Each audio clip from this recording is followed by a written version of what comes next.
The America First Legal Foundation, combating the left's radical agenda. Fight for the American people, defend the Constitution, and save this nation for the next generation. Hello and welcome to this week's episode of The Arena with America First Legal.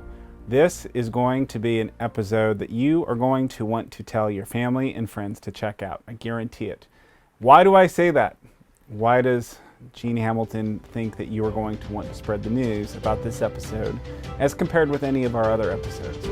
Well, it's because our special guest this week is the one and only Colin McDonald, who is leading DOJ's fraud efforts. Sir, welcome to our show. Thanks so much, Gene. Good to be with you. Absolutely. Well, look, we're also joined today by Julie Strauss and Alexa Vance, who are key members of our team over at America First Legal. So one of the things that we like to do all the time with our guests is we always like to start with the start. And some of you people watching, listening, tuning in might not be as familiar with DOJ and the kind of people who serve at DOJ and what led them to where the things they're doing now. So Colin, I always like to ask, who are you and what do you do? Well, I most recently was nominated by President Trump in a great honor to lead the new National Fraud Enforcement Division at the DOJ, which is the first new division that the DOJ has created in 20 years. So that's most recently on my plate. But before that, I was a career federal prosecutor. I started my career in the DOJ in 2014, 2 years after law school. And I served in the U.S. Attorney's Office in the Southern District of California from 2014 up until January of 2025. So I learned how to be a federal prosecutor. I learned what tools you need to effectively prosecute federal crime there in that office. And then in January 2025, I moved to the D.C. area to join the Office of the Deputy Attorney General on Inauguration Day. So what led you to a career in public service, to being a federal prosecutor? Yeah, it was a process for me throughout college, throughout law school, learning the things that I was good at, the things that I liked doing, and the things that I really felt passionate about. And to me, the chance to play a role in administering justice in the world is about as high a calling as there can be within the legal profession.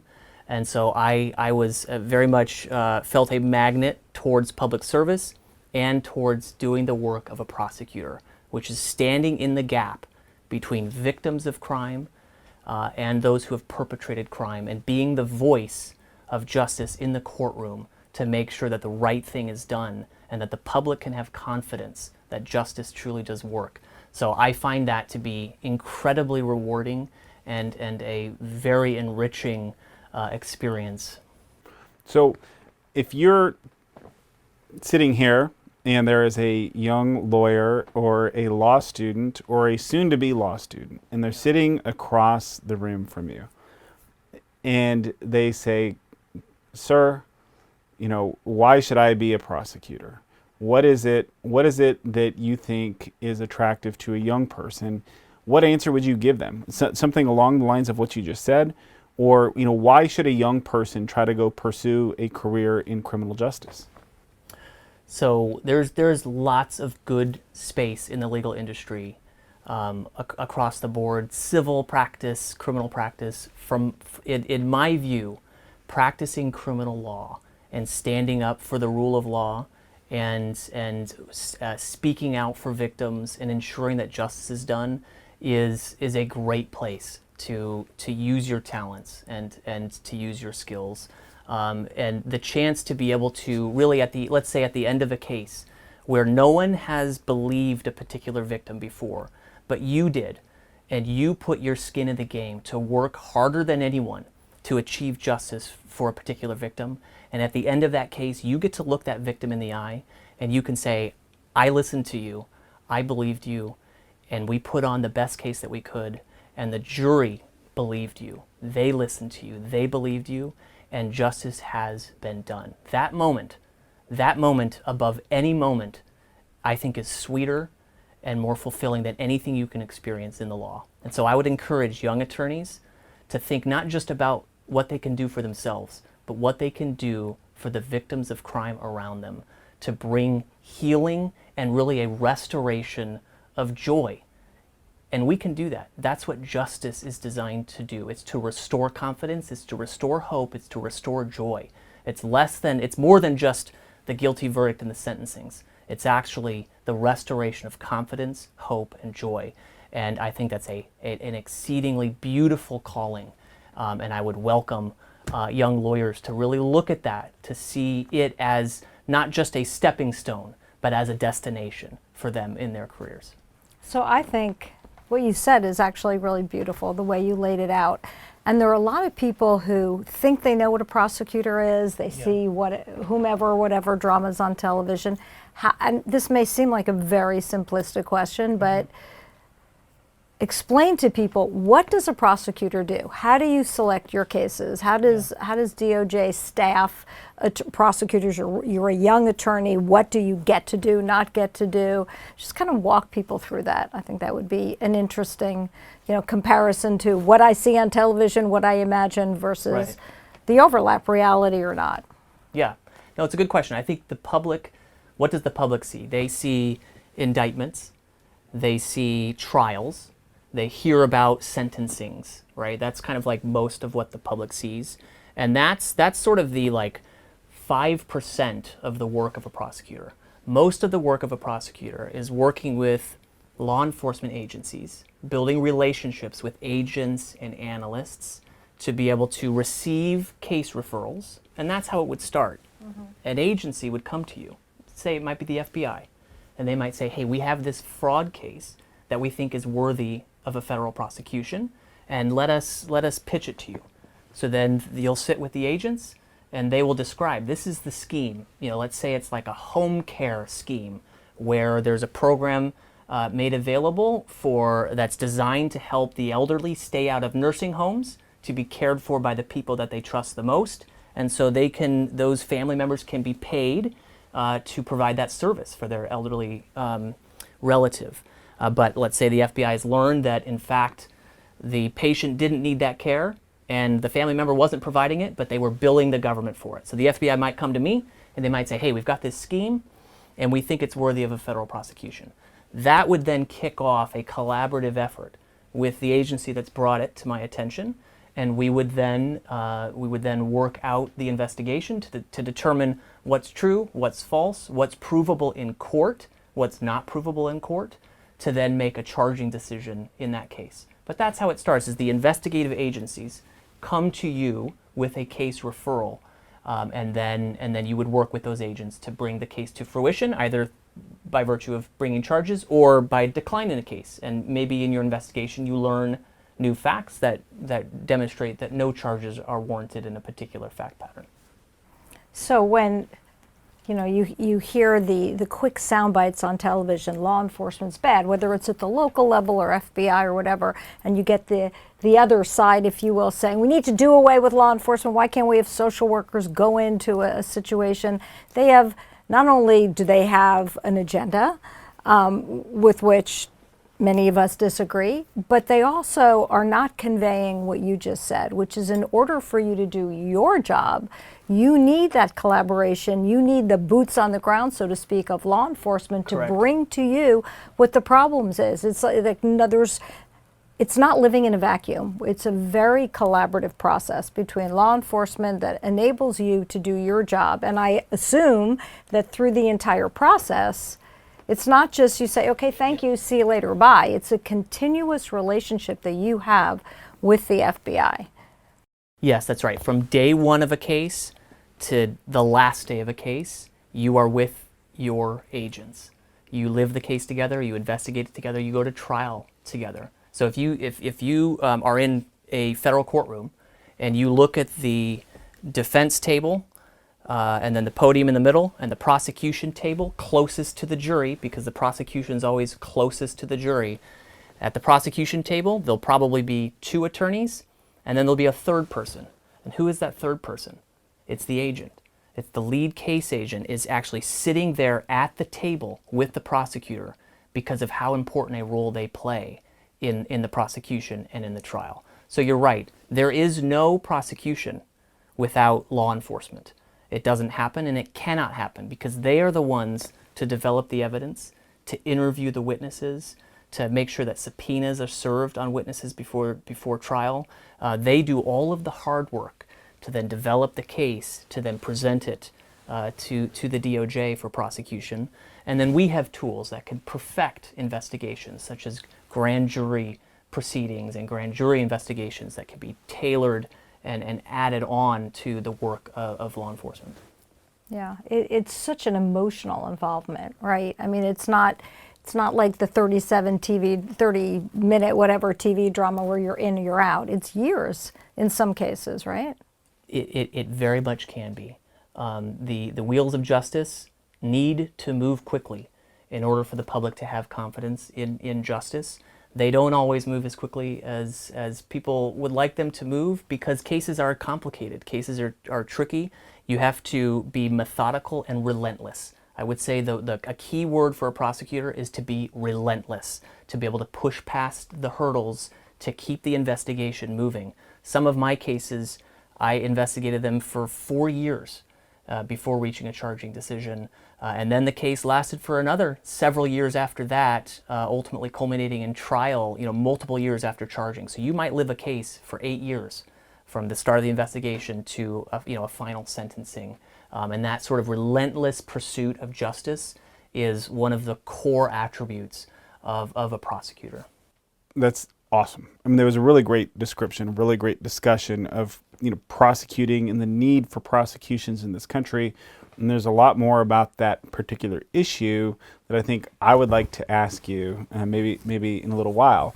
But I do want to talk about something else that perhaps the federal government hasn't been as relentless about until recently, which is fraud enforcement, which is your current job. And, I think the American people, so at least from my perspective, folks see headlines, they see something, they'll be scrolling through social media, and like, oh gosh, or like they'll see a video from Nick Shirley, for example, right? And how could this happen? How can these things happen? And why isn't anyone doing anything about it?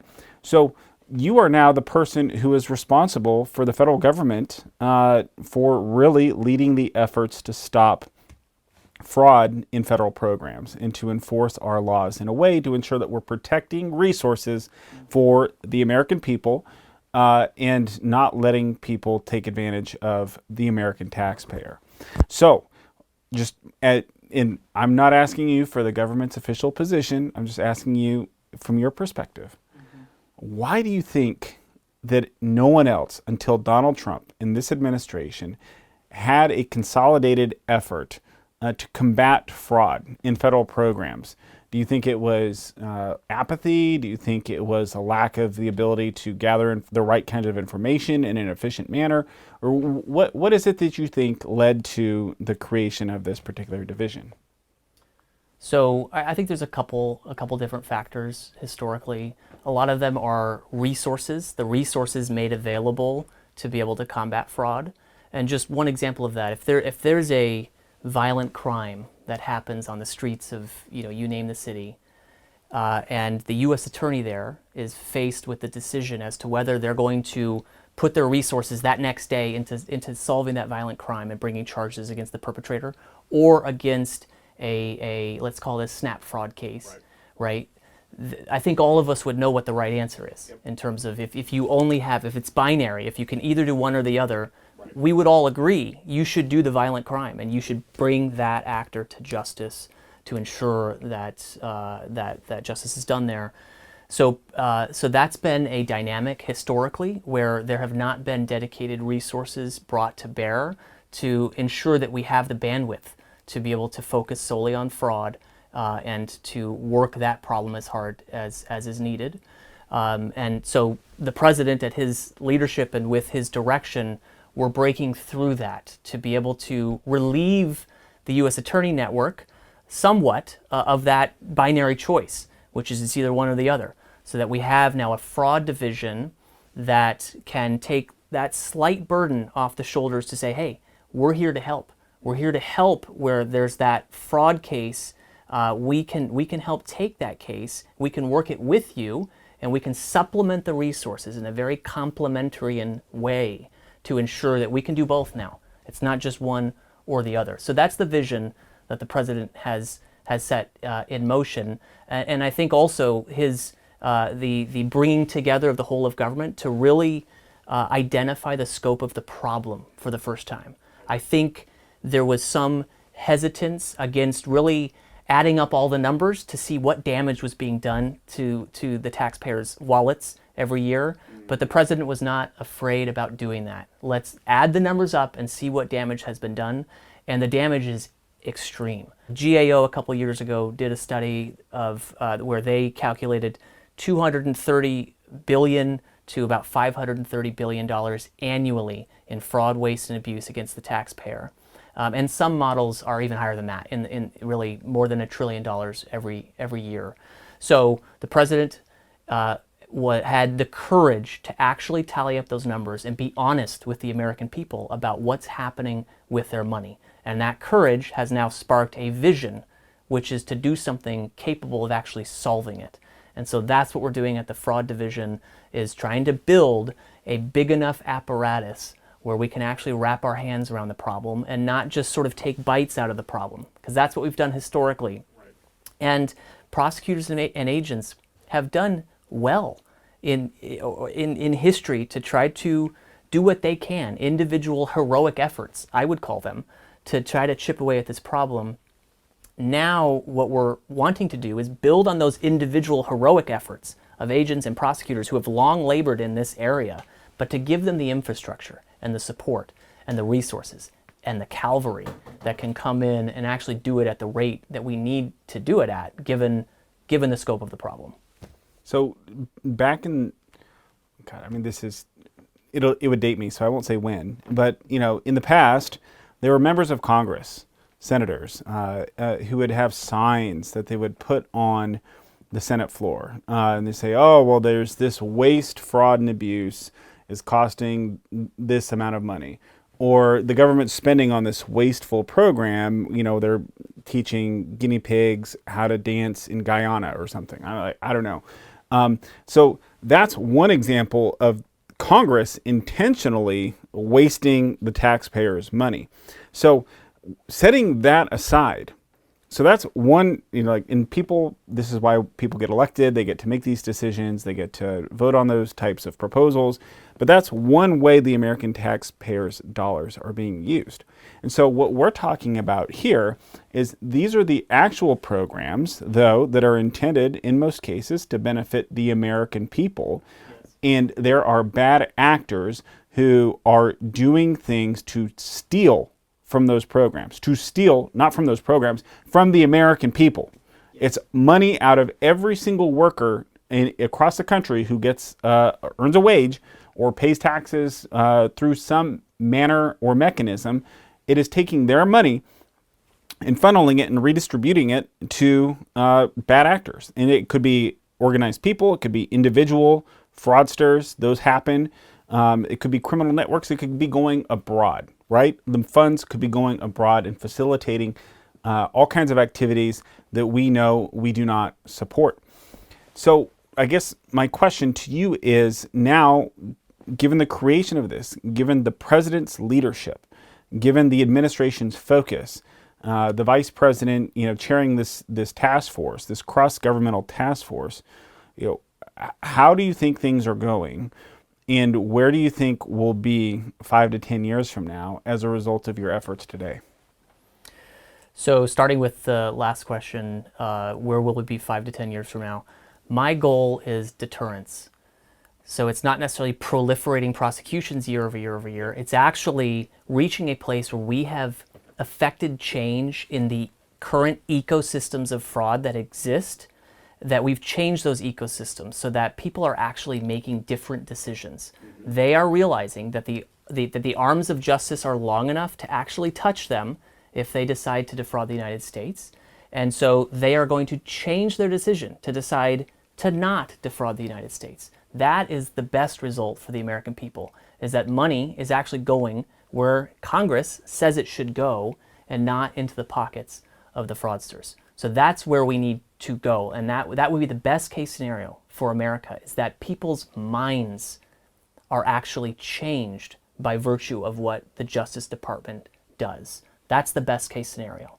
Where we are right now, the energy is exceptional with respect to the whole of government coming together to say, hey, if we don't solve this problem, no one ever will. So let's give it our all, let's give it our best. Let's build the structures, the procedures that our agents and our attorneys need to be able to be successful in this fight. And not only just the federal government, but also state governments coming forward to partner with us to say, hey, we want to do whatever we can do to support you, to make sure that we do our part as well, to stand up and to fight this fraud epidemic. So we are rounding up our team right now. We've had great success in the last 4 months or so. I think we've formally been a division for about 125 days or so, and we've had amazing results due to the great work of agents and prosecutors in that time frame in Los Angeles, in Minnesota, in New York, in Florida, in Ohio, and really across the country in that time frame. And we're still, even now, in the root building phase. The fruit is already coming, but the American people should know that we are building roots to ensure that that fruit never stops coming. And that's what we're intent on doing right now, is to build an infrastructure and not just put a potted plant from Home Depot in the middle of this new lot that we were given to steward. We're not doing that. We are tilling that soil.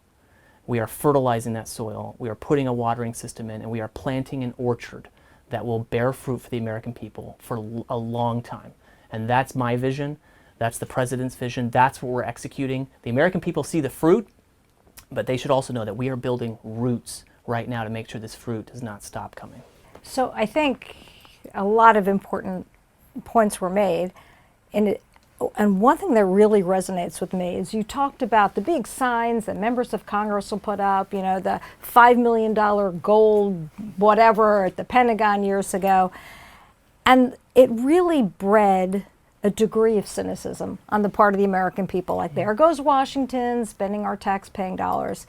Here, the American people see that this administration is fighting on their behalf. This is their money. This is their tax-paying money that they have worked so hard to earn. And when they see an administration setting up an entire division just dedicated to this, where you have a network of U.S. attorneys spread all over the United States, this isn't just window dressing. This is on behalf of the American people. Congress can have their signs, but the executive branch is rolling up its sleeves and really trying to pull back the fraud. And the other point is, my sense is that a lot of times these fraudsters, like if they're sort of lower in terms of their fraud activities, thought, I can get in under the radar. Like, if DOJ is going to do anything, maybe they'll go after the bigger guys. Right. But what you're saying is, oh, no, it's not just the big guys. It's you start small, we're going to get you small. In other words, you're not going to get a free pass. Is that true? It's totally right, and it is true.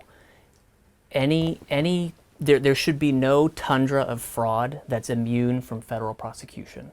And historically, I think fraudsters, let's say they're just engaged in, let's just say $50,000 a year in fraud, right? They think if I don't do too much, then they'll target someone else. And if they look up and they see the DOJ press release, and it's the $100 million fraudster, and that's the only press release they see, and they think that's the only work that the DOJ does, they will not be deterred in changing their conduct. So one motto that we are following is no fraud too big and no fraud too small. That if you dare to steal from the American taxpayer, that there's going to be a federal prosecutor who cares about that and will do something about it. And that's the dynamic that we need to bring to affect the change in the different ecosystems of fraud that exist. We have to demonstrate to fraudsters in every area that we are desiring to touch them and to reach them and to bring them to justice. Because those small cases, And to your point about the huge structural changes that the DOJ is implementing, this is a huge structural change to build a new division, to build a new thing in the middle of an institution that's been around for forever, right? Is a brave act. It's very to do bold. something new. It's Yeah. very bold, and we're doing it at the president's direction. But it really matters because the money involved alone is worth this effort. But I would say that the hearts and souls of Americans are affected by this fraud just as much as their pocketbooks. When people see, when our neighbors see that crime and fraud goes unreached, that really has a devastating impact on the psyche. It's very dispiriting. Yeah. It's dispiriting, and that's what justice is supposed to combat. Justice is supposed to bring good to those who do good and bring terror to those who do evil. That is what justice is intended to do. And that perspective of justice brings healing to communities where fraud is occurring. And so that's why it's important. It's not just about the money. It's also about the souls of the people who see it, and can be, again, restored to understand that there is justice, and that those who are choosing a dishonest route to get ahead, that there are consequences for that. And so that's our mission, that's our vision, and we're doing our best to pull it off. It's really remarkable what you've done in such a short period of time. I mean, we both worked at DOJ. Like you said, it's an institution. And so to stand up an entirely new component, it's really remarkable. And it seems to me from the outside that you've been pretty successful in the few months that you've had it up and running. Could you talk a little bit about what you all have done and kind of how you've tackled those problems and what you've accomplished in terms of maybe the number of charges unveiled, the dollars recovered? Yes. So there has been fantastic results in the last 4 or so months. And that's due to the great work of the prosecutors and the agents doing this work. What I would say the main benefit, and I'll get to the structural pieces in a moment, because we are building a very robust division. I would say the main helpfulness of this new position is to be able to play a quarterbacking role over the field of fraud. So before, there were good efforts in different districts and in different main justice components, trying to chip away at the fraud, and there's been some task forces that have operated historically that have done really well, but there has not been a quarterbacking feature built into the DOJ to be able to know where all the cases are, and do we have enough resources in all the right places? Are we aware of the emerging threats against the fisc that are developing?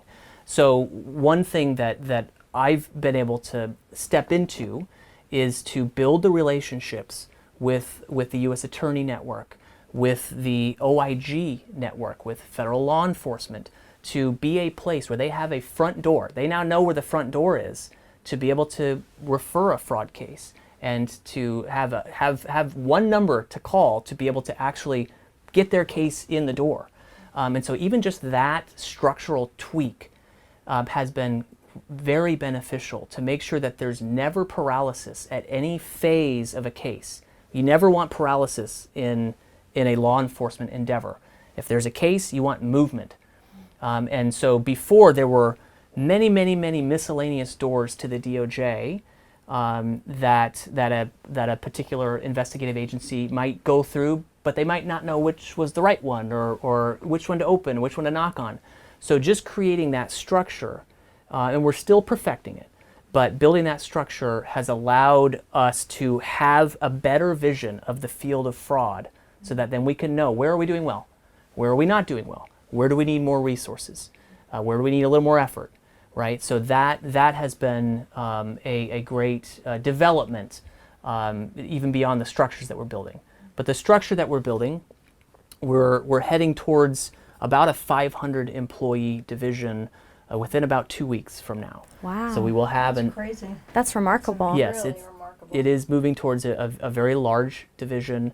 That is just the start, and that is looking across the DOJ to find individuals, support staff, and lawyers who worked in the fraud space to then make sure we could bring them here into one place to then maximize efficiencies and maximize their talents in the fraud space. And then we're looking, Attorney General Blanche has commissioned an aggressive hiring strategy to build that shop quite a bit bigger. So maybe even double within the next couple of years to shoot for that. And that's really necessary because the main throttle for cases, because you mentioned they take a while, they take a lot of grit and hard work, is the number of prosecutors that we have on our bench to bring these cases. So it's incumbent on us that we hire fraud prosecutors and agents, support staff to dramatically increase our size over the next couple of years. So we've already set that in motion to try to hire experienced litigators, to hire new law school grads, really the whole spectrum of attorneys we are seeking to reach and recruit to bring into our shop. And the fraud division ultimately will be a place, we're designing it to be a place where a law student could graduate, could come into the fraud division, come into what we're calling our national enforcement section, where you will be taught on some lower stakes cases how to prosecute fraud cases. And you could start there in our national enforcement section, and you could spend your entire career in the fraud division with the range of sections and the range of cases that we will be handling. It will be a very rewarding and enriching experience for any lawyer at any stage of their career. So that's what we're setting in motion. We have our formal realignment of, like I said, about 500 employees coming in about 2 weeks, and there's been an immense amount of work being performed by our fraud division build team that's been responsible for putting all the pieces together to build a new division, which is no small thing. All of the budget and the HR and the office space and the relationships and all of that infrastructure coming into play, and we're very close to having our full grand opening after sort of the soft launch that we've had in the last 4 months. That's amazing. This is it's like I'm fired up. invigorating, and I'm so pleased that we're able to, share this with people who are watching. It's so restorative, I think, to the American psyche, that they know that DOJ is there for them. Well, Colin, I mean, you pointed to some of this earlier, right? Which was talking about the role of prosecutors and the role of justice in society. And whether you're talking, I mean, obviously, if you're given that binary choice between prosecuting a violent crime and some other crime, naturally people are going to prosecute the violent crime because it's a basic societal prerogative that you have to protect people. You cannot let the public fisc get attacked in the same way, though. And so having these additional resources is great. And there are spillover effects, right? There are ripple effects because crime, as you say, whether it's violent crime, there's clear, visible spillover effects on society writ large. For fraud, it's the same way. And the more that these things go unabated, the more that they go unchallenged, the harder it is for society to then do the things that make the country great, right? So in the violent crime context, take a walk around your neighborhood at night. Go walk in a city, downtown at nighttime with your family. Or businesses. Start a business and have access to capital that you're going to be able to get from a bank. And all of these things, though, are affected. Every single thing is affected when crime crime is not prosecuted, right? And so I really like the way that you describe that, because really what we're talking about here is we're changing incentive structures, which speaks to my heart, because that's something that I really, really have focused a lot of my career on in a lot of different ways. It's great to win in one case. It's great to win 2 cases, 3 cases, whatever. You pursue justice. And for the victim, if that's a particular criminal prosecution, for the victim, it's worth it just for their own sake. But it's also so much better when you can change the entire incentive structure for society so that people make good decisions. So they don't go down this path of engaging in fraud or go down this path of assaulting or raping or murdering or whatever the case may be. So I'm not going to ask you, this next question is not about any particular case that's ongoing, although I do have family members who have Quality Leering Center shirts on. But I do have to ask you, what are some examples of some of the statutes that you guys have been enforcing for the legal nerds out there who are tuning in? What statutes at the federal level does your division or will your division be prosecuting and enforcing? How many agencies are you working with? Earlier you referenced OIG offices. How is that relationship going? So it's a very broad question, but just to give a little bit of context to people about how broad your mission is. Yeah, so our core mission is on prosecuting those who are stealing taxpayer dollars. So that comes in a couple different buckets that I'll explain. One bucket is healthcare fraud. So there are healthcare fraud statutes in Title 18 that we leverage to be able to prosecute those who defraud healthcare programs and who submit false claims to Medicaid, TRICARE, and other taxpayer-funded health plans. That's far and away the biggest field that's exploited by fraudsters because there's so much money in the medical field.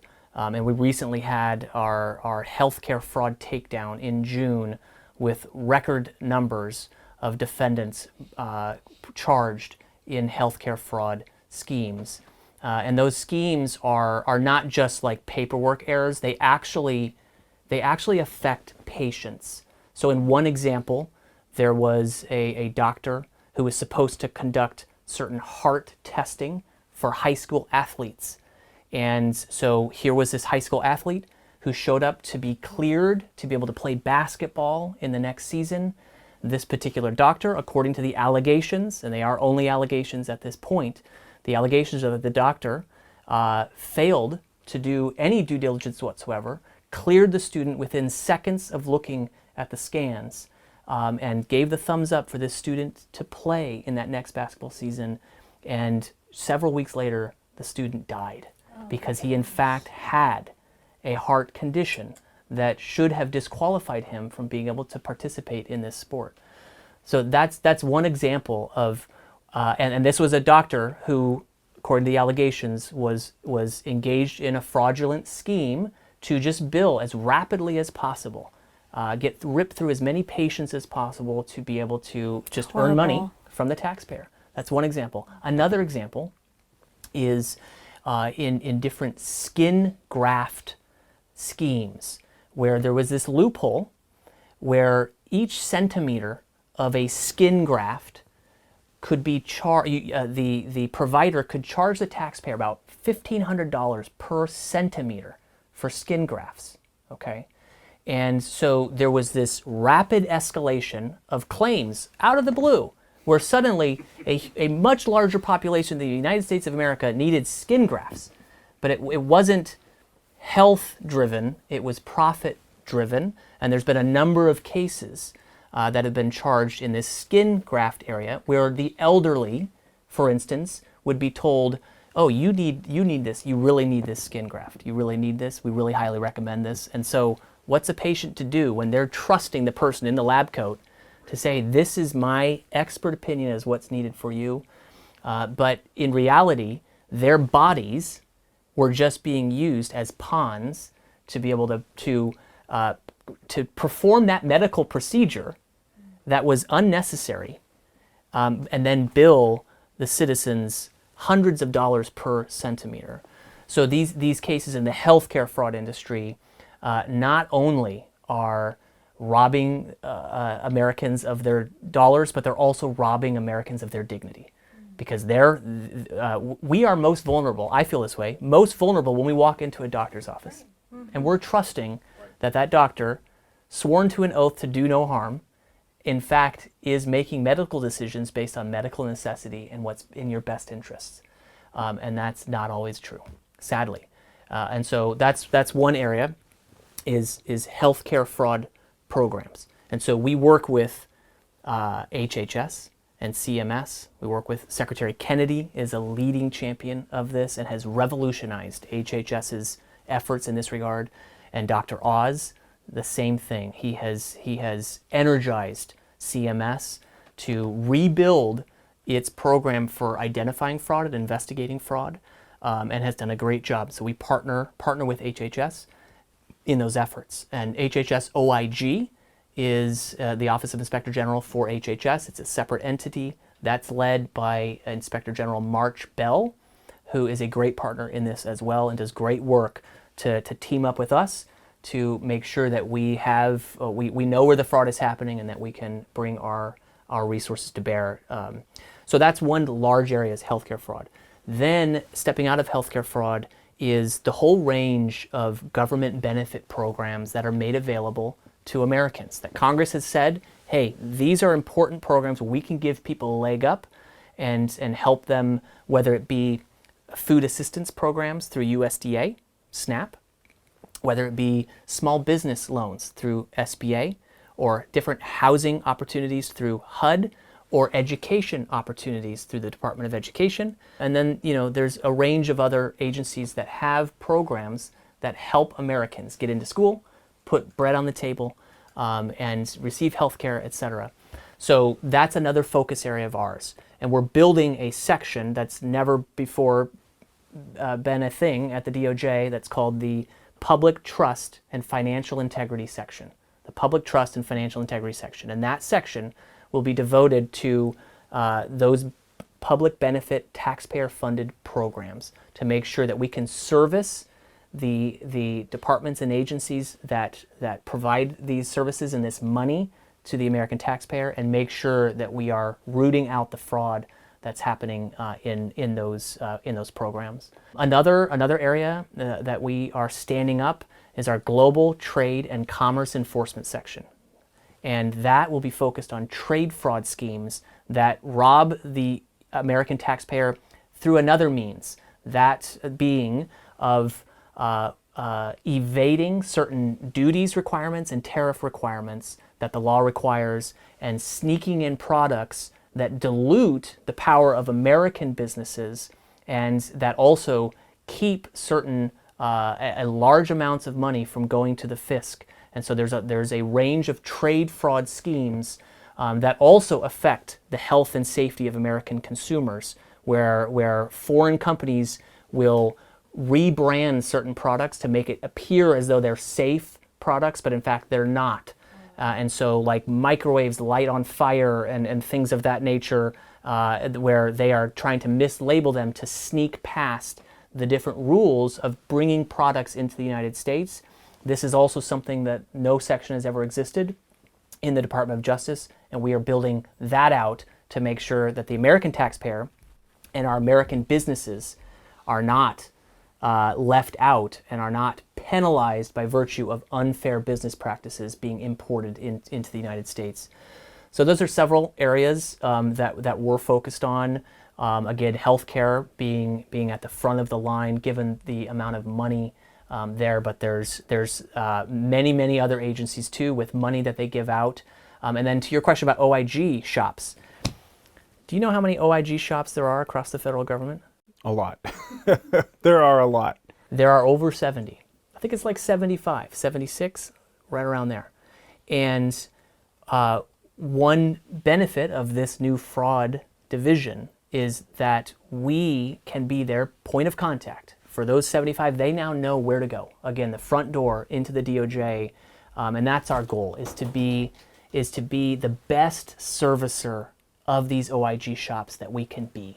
And that we are a division that can say yes to their cases, say yes to their referrals, and work hand in glove with them. And they are great partners, these OIG shops. Their mission is to root out the fraud in their programs, and they bring great energy and expertise to this fight, and it's really an honor to work with them. So I think Americans at home, watching, people are upset, rightfully so. They're angry. There have been a lot of crazy things that have been uncovered just recently. And a lot of the work that you have done, that this division has done, that the department has done, has shed light on many of these schemes. Could you talk a little bit about what you've uncovered? Is there one case or one type of fraud that is particularly shocking? Something that you found, standing up this component? So I'm really shocked almost every day. Yeah, when I see the types of cases that come around, and I think that's because government taxpayer dollars has become such a soft target for fraudsters.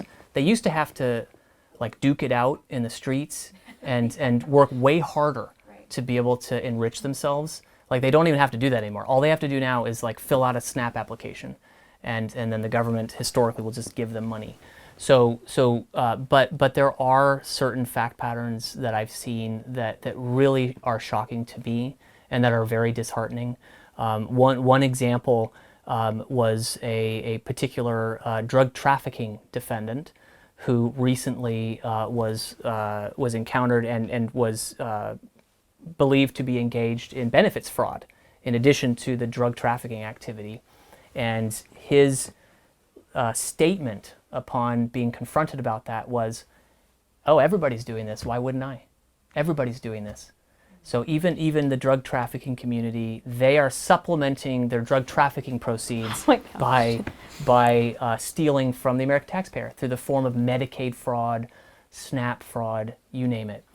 And that was in particular in a home care fraud scheme. Home care is one example of a very disheartening fact pattern that we've seen recently. This is a program, a Medicaid program, that's designed to allow the elderly to stay out of a nursing home, essentially. Allow them to live at home with dignity.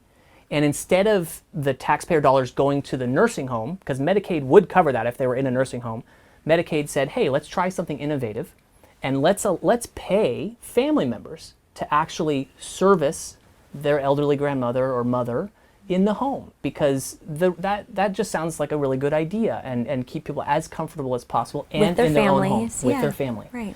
So it's a very innovative idea. The problem is that it requires trust and honest people to not get greedy and not see that as a highly vulnerable opportunity for fraud. And what we are seeing is that people are in fact exploiting it to significant degree.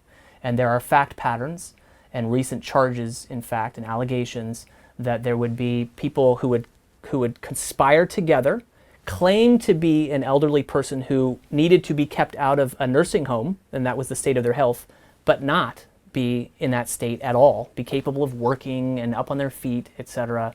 And then another family member would conspire with them to say, all right, I'll be your aide. I will be the person who will provide that care for you. But in fact, and then they'll bill Medicaid for services allegedly provided during certain days. And we're finding that on days where the son was supposed to be at home with the father for 8 days, the father was in Pennsylvania and the son was in Egypt, not even in the United States of America, and yet billing Medicaid as if he were there in the living room servicing his father, who didn't need the care to begin with. There's even some cases where someone was in prison at the time that they were allegedly at a home providing home care services to a relative. Another case where someone was out performing rideshare delivery services and working out in the streets at the same exact time that he has logged in and claimed to be servicing the needs of some elderly relative at home.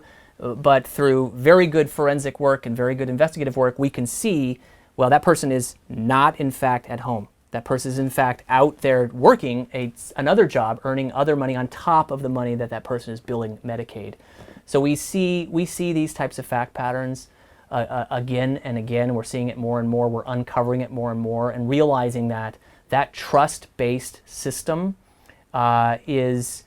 needs some better protocols, better security protocols to make sure that we not only trust, but we verify, and that we ensure that the services that they're claiming they are providing, they're actually providing them, and that they're not just defrauding the American people. It's so appalling. I imagine it probably happens with the foster care system too, right? With, I don't know, families and say, I'm fostering this child or not, and maybe they are or whatever in terms of caring for kids. I mean, the other thing is it doesn't just affect one person. The entire system gets heavily strained with this, right? I mean, there's like a limited pot of money in Medicare. You hear all the time, this is going broke, that's going broke. It affects the entire system. Yes. Yeah, one example of that is there was a program in Minnesota called the Housing Stabilization Services Program, and it allowed people, certain populations, to actually have a place to live where they otherwise would be on the street. And so it was designed to give them a leg up and actually put a roof over their heads. Okay, that program, which started at just like a couple $1 million a year, went to like $400 million annually in costs, like in a couple years. And the state of Minnesota had to shut it down. They had to shut it down because there was no more money left. It had been so fraudulent. Yes, it was robbed clean. There was nothing left, and so they had to shut down that service, which started as a very compassionate, a good mission and goal to put a roof over people's heads, but they had to shut it down because fraudsters came in and they looted the whole program. And so, yeah, at the end of the day, the fraud mission not only brings accountability and justice to those perpetrating the fraud, but it should clear the decks so that the people who actually need these services can get it, and that CMS, for instance, in approving applications, or the state agencies responsible for administering these programs, aren't inundated by 40, 50, 60% fraudulent claims that jump ahead of the line of the people who actually need these services. So that's an ancillary problem that we're seeking to solve here, which is actually clearing the decks and allowing the people who need these services and who are the intended beneficiaries that they actually receive these services. I've thoroughly enjoyed talking with you about all of these things. And I think that the American people have to have learned a few things during today's episode as well.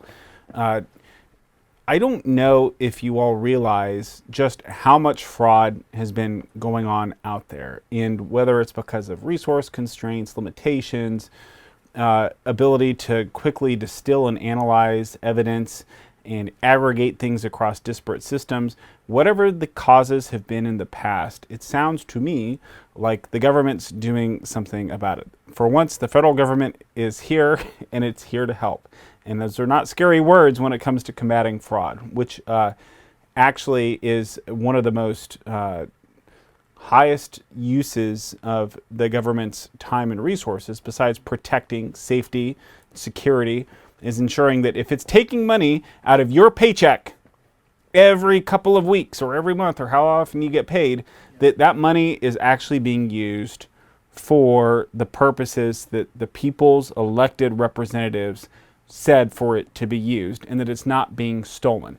There is nothing worse than looking at your paycheck every couple of weeks and seeing federal dollars taken out of it so that you could have otherwise given to your family, and realize that it's actually going over to fraudsters, or the money is being rerouted overseas, or whatever the case may be. So I would encourage everyone watching today's episode to follow all the great work that they are doing over at the Department of Justice across many areas, but especially this Fraud Enforcement Division. Colin's the right man for the job. Sometimes people are there and get put in places because they are the person to lead it, and I don't think that there's anyone else who is better suited to undertake this initiative, stand up this division, and drive its important work going forward for the American people. So that's all the time that we have for today. Stay tuned for next week. It's going to be another fun episode. We always have fun here at America First Legal. Always have fun on our podcast, The Arena. Stay tuned for more. Follow us on your favorite social media channel. Spread the word. If you have someone at home that you know, friends, family, who cares about fraud, who cares about where their money is going, share this episode with them. Share with some clips with them. I guarantee you they will be impressed with everything that Colin had to say. Thanks for joining us today, and have a great one.